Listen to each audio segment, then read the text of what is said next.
জয় গৌর, জয় নিতাই। আজ 10ই পৌষ 1431 ও 26শে ডিসেম্বর 2024 বৃহস্পতিবার, একাদশী সফলা। এই একাদশী সফলার দিনে আমি শ্রী চৈতন্য চরিতামৃত পাঠ করছি। আজ আমি পাঠ করছি শ্রী চৈতন্য চরিতামৃতের আদি লীলা ত্রয়োদশ পরিচ্ছেদ, শ্রী চৈতন্য মহাপ্রভুর জন্মলীলার শ্লোক 30 থেকে 39। এবং আজ যেহেতু সফলা একাদশী, তাই আমি এই চৈতন্য চরিতামৃত পাঠ পরিশেষে সফলা একাদশী ব্রত মাহাত্ম্য কথা পাঠ করব। অডিওর শুরুতে আমার সকল ভক্তিমতী মা ও ভক্তবৃন্দের শ্রীচরণে নিবেদন, আমার এই অমৃত গ্রন্থ চ্যানেলের শুরুতে গীতা পাঠ আপলোড আছে। আপনারা অমৃত গ্রন্থ চ্যানেলের প্রথমে গিয়ে কৃপাপূর্বক গীতা পাঠ শ্রবণ করবেন। আর একটি নিবেদন আপনাদের শ্রীচরণে, আপনারা যারা আমার এই চৈতন্য চরিতামৃত পাঠ শ্রবণ করছেন, তারা কৃপাপূর্বক একটি কমেন্টস করবেন। প্রতিটি কাজের পেছনে একটি আনন্দ লুকিয়ে থাকে। আপনারা কমেন্টস করলে আমি সেই অমৃত আনন্দ লাভ করি। তাই যারা এই পাঠ কৃপাপূর্বক শ্রবণ করছেন, তারা অবশ্যই কৃপাপূর্বক একটি কমেন্টস করে আমাকে উৎসাহিত করবেন। আর পরিশেষে অমৃত গ্রন্থ চ্যানেলটিকে সাবস্ক্রাইব করে আমার পাশে থেকে আমাকে উৎসাহ প্রদান করবেন। ওং নমো ভগবতে বাসুদেবায়।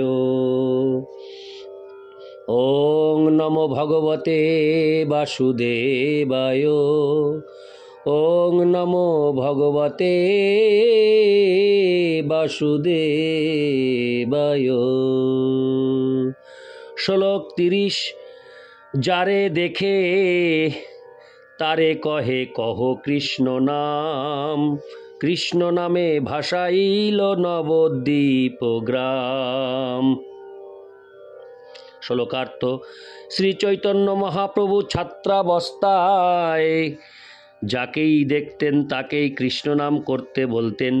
এভাবেই তিনি কৃষ্ণ নামে সারা নবদ্বীপ নগরকে প্লাবিত করেন। তাৎপর্য: বর্তমানে যাকে নবদ্বীপ ধাম বলা হয়, তা হচ্ছে পূর্ণ নবদ্বীপের একটি অংশ মাত্র। নবদ্বীপ মানে হচ্ছে 9টি দ্বীপ। এই 9টি দ্বীপ 32 বর্গমাইল স্থান জুড়ে বর্তমান এবং তা গঙ্গার বিভিন্ন শাখার দ্বারা পরিবৃত। হরে কৃষ্ণ। নবদ্বীপের 9টি দ্বীপ নববিধা ভক্তি লাভ করার স্থান। নববিধা ভক্তির বর্ণনা করে শ্রীমদ্ ভাগবতে 7:5-23 বলা হয়েছে: শ্রবণং কীর্তনং বিষ্ণু শরণং পাদসেবনম অর্চনং বন্ধনং দাস্যং সক্ষমাত্মনিবেদনম। এই নববিধা ভক্তি অনুশীলনের পৃথক স্থান রূপে, হরে কৃষ্ণ, পৃথক স্থান স্বরূপ দ্বীপগুলি হচ্ছে অন্তর্দ্বীপ, সীমান্তদ্বীপ, গোদ্রুমদ্বীপ, মধ্যদ্বীপ, কোলদ্বীপ, ঋতুদ্বীপ, জন্মদ্বীপ, মোদ্রুমদ্বীপ, রুদ্রদ্বীপ। সেটেলমেন্টের মানচিত্র অনুসারে আমাদের ইস্কনের মন্দির রুদ্রদ্বীপে অবস্থিত। রুদ্রদ্বীপের ঠিক পাশেই হচ্ছে অন্তর্দ্বীপ।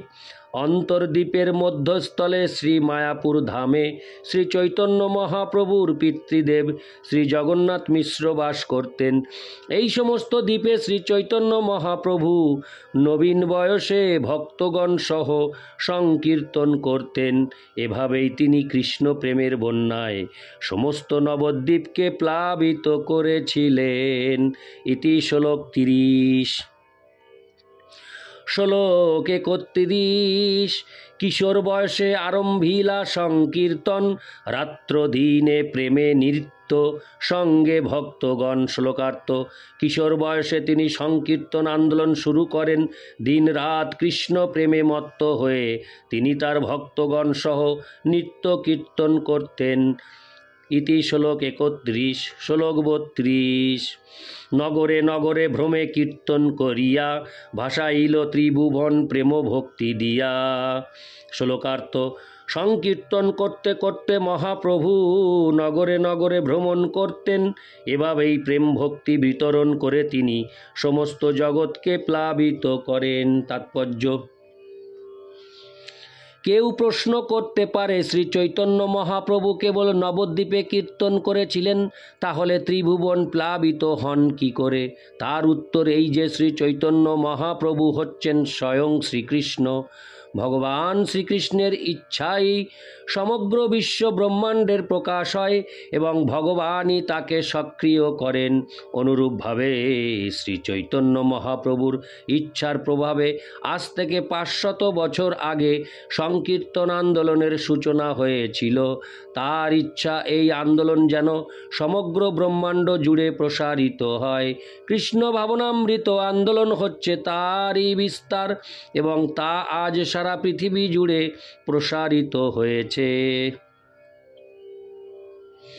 এভাবেই তা ধীরে ধীরে সমগ্র বিশ্ব ব্রহ্মাণ্ড জুড়ে প্রসারিত হবে। কৃষ্ণ ভাবনামৃত আন্দোলনের প্রসারের ফলে প্রতিটি জীব কৃষ্ণ প্রেমের সমুদ্রে নিমজ্জিত হবে। ইতি শ্লোক 32। শ্লোক 33। 24 বৎসর হইছে নবদ্বীপ গ্রামে লওয়াইলা সর্বলোকে কৃষ্ণ প্রেম নামে। শ্লোকার্থ। শ্রী চৈতন্য মহাপ্রভু নবদ্বীপে 24 বছর বাস করেন এবং তিনি প্রতিটি মানুষকে হরে কৃষ্ণ মহামন্ত্র কীর্তন করিয়ে কৃষ্ণ প্রেমে মগ্ন করেছিলেন। ইতি শ্লোক 33। শ্লোক 34। 24 বৎসর ছিলা করিয়া সন্ন্যাস ভক্তগণ লঞ্চা কইলা নীলাচলে বাস। শ্লোকার্থ। বাকি 24 বছর শ্রী চৈতন্য মহাপ্রভু সন্ন্যাস গ্রহণ করে তার ভক্তদের নিয়ে জগন্নাথপুরীতে বাস করেছিলেন। হরে কৃষ্ণ। বাকি 24 বছর শ্রী চৈতন্য মহাপ্রভু সন্ন্যাস গ্রহণ করে তার ভক্তদের নিয়ে জগন্নাথপুরীতে বাস করেছিলেন। ইতি শ্লোক 34। শ্লোক 35। তার মধ্যে নীলাচলে 6 বৎসর নৃত্য গীত প্রেম ভক্তি দান নিরন্তর। শ্লোকার্থ। সেই 24 বছরের মধ্যে 6 বছর নীলাচলে জগন্নাথপুরীতে তিনি নিরন্তর নৃত্য করে ও কীর্তন করে হরে কৃষ্ণ। তিনি নিরন্তর নৃত্য করে ও কীর্তন করে প্রেম ও ভক্তি দান করেছিলেন। ইতি শ্লোক 35। শ্লোক 36। সেতুবন্ধ আর গৌড়ব্যাপী বৃন্দাবন প্রেম নাম প্রচারিয়া হরে কৃষ্ণ প্রচারিয়া করিলা ভ্রমণ। শ্লোকার্থ। এই 6 বছর তিনি সেতুবন্ধ থেকে গৌড়বঙ্গ হয়ে বৃন্দাবন পর্যন্ত নিত্য গীতের মাধ্যমে নাম প্রেম প্রচার করে সারা ভারত ভ্রমণ করেন। ইতি শ্লোক 36। শ্লোক 37। এই মধ্যলীলা নাম লীলা মুখ্যধাম শেষ 18 বর্ষ অন্তলীলা নাম। শ্লোকার্থ। সন্ন্যাস গ্রহণের পর শ্রী চৈতন্য মহাপ্রভুর ভ্রমণকালের লীলা বিলাস হচ্ছে তার মুখ্য লীলা। সেই লীলা শ্রী চৈতন্য চরিতামৃতে মধ্যলীলা নামে বর্ণিত হয়েছে এবং শেষ 18 বর্ষের লীলা হরে কৃষ্ণ লীলা অন্তলীলা নামে বর্ণিত হয়েছে। ইতি শ্লোক 37। শ্লোক 38। তার মধ্যে 6 বৎসর ভক্তগণ সঙ্গে প্রেম ভক্তি লওয়াইল নিত্য গীত রঙ্গে। শ্লোকার্থ। 18 বছরের মধ্যে 6 বছর তিনি জগন্নাথপুরীতে থেকে ভক্তগণকে সঙ্গে নিয়ে নিত্য কীর্তনের মাধ্যমে প্রেম ভক্তি লাভে অনুপ্রাণিত করেছিলেন। ইতি শ্লোক 38। শ্লোক 39। 12 বৎসর শেষ রহিলা নীলাচলে প্রেমাবস্থা হরে কৃষ্ণ প্রেমাবস্থা শিখাইল আস্বাদন ছলে। শ্লোকার্থ।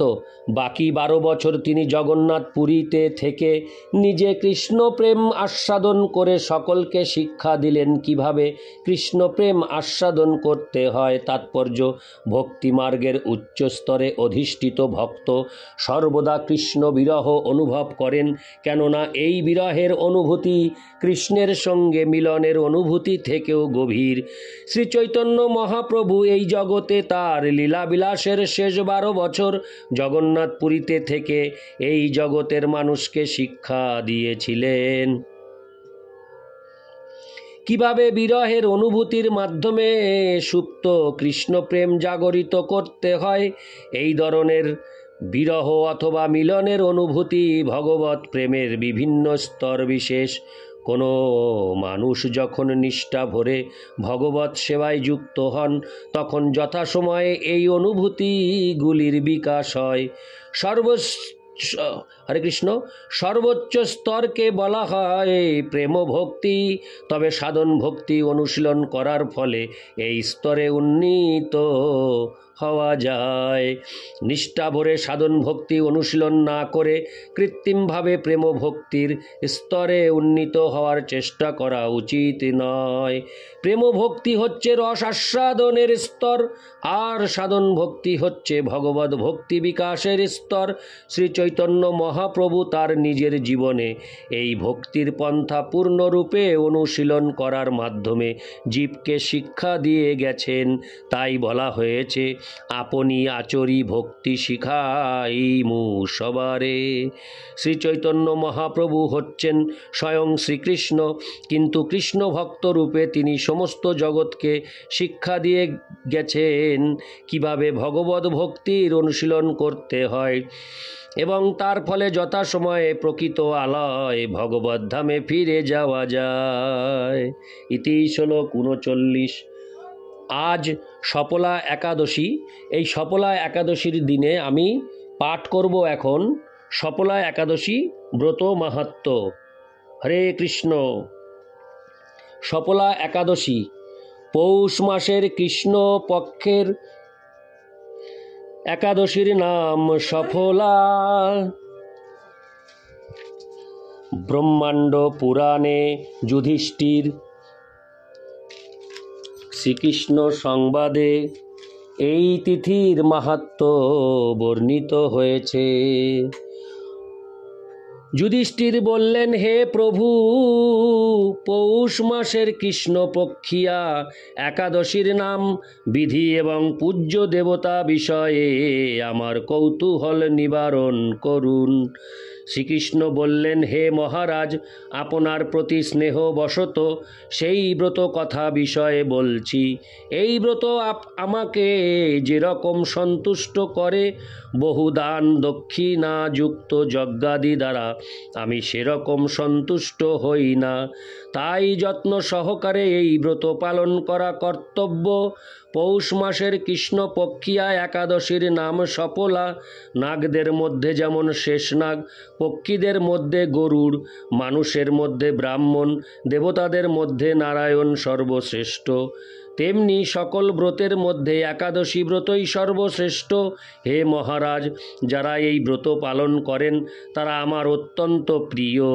তাদের এ জগতে ধনলাভ ও পরজগতে মুক্তি লাভ হয়। হাজার হাজার বছর তপস্যায় যে ফল লাভ হয় না, একমাত্র সফলা একাদশীতে রাত্রি জাগরণের ফলে তা অনায়াসে প্রাপ্ত হওয়া যায়। মহিষ্যত নামে এক রাজা প্রসিদ্ধ চম্পাবতী নগরে বাস করতেন।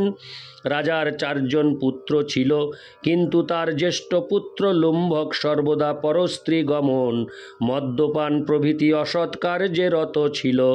সে সর্বক্ষণ ব্রাহ্মণ, বৈষ্ণব ও দেবতাদের নিন্দা করত। পুত্রের এই আচরণে ক্ষুব্ধ হয়ে রাজা তাকে রাজ্য থেকে বার করে দিলেন। স্ত্রী, পুত্র, পিতা মাতা, আত্মীয় স্বজন পরিত্যক্ত হয়ে সে এক গভীর বনে প্রবেশ করল। সেখানে কখনো জীব হত্যা, আবার কখনো চুরি করে জীবন ধারণ করতে লাগল। কিছুদিন পরে একদিন সে নগরে প্রহরীদের কাছে ধরা পড়ল, কিন্তু রাজপুত্র বলে সেই অপরাধ থেকে সে মুক্তি পেল। পুনরায় সে বনে ফিরে গিয়ে জীব হত্যা ও ফলমূল আহার করে দিন যাপন করতে লাগলো। ওই বনে বহু বছরের পুরনো একটি বিশাল অশ্বত্থ বৃক্ষ ছিল। সেখানে ভগবান শ্রী বাসুদেব বিরাজমান বলে বৃক্ষটি দেবত্ব প্রাপ্ত হয়েছে। সেই বৃক্ষতলে পাপ বুদ্ধি লুম্ভক বাস করত। বহুদিন পর তার পূর্বজন্মের কোনো পুণ্য ফলে সে পৌষ মাসের দশমী দিনে কেবল ফল আহারে দিন অতিবাহিত করল। কিন্তু রাত্রিতে অসহ্য শীতের প্রকোপে সে মৃতপ্রায় হয়ে রাত্রি যাপন করল। পরদিন সূর্যোদয় হলেও সে অচেতন হয়েই পড়ে রইল। দুপুরের দিকে তার চেতনা ফিরল। ক্ষুধা নিবারণের জন্য সে অতি কষ্টে কিছু ফল সংগ্রহ করল। এরপর সেই বৃক্ষতলে এসে পুনরায় বিশ্রাম করতে থাকল। রাত্রিতে খাদ্যাভাবে সে ক্রমশ দুর্বল হয়ে পড়ল।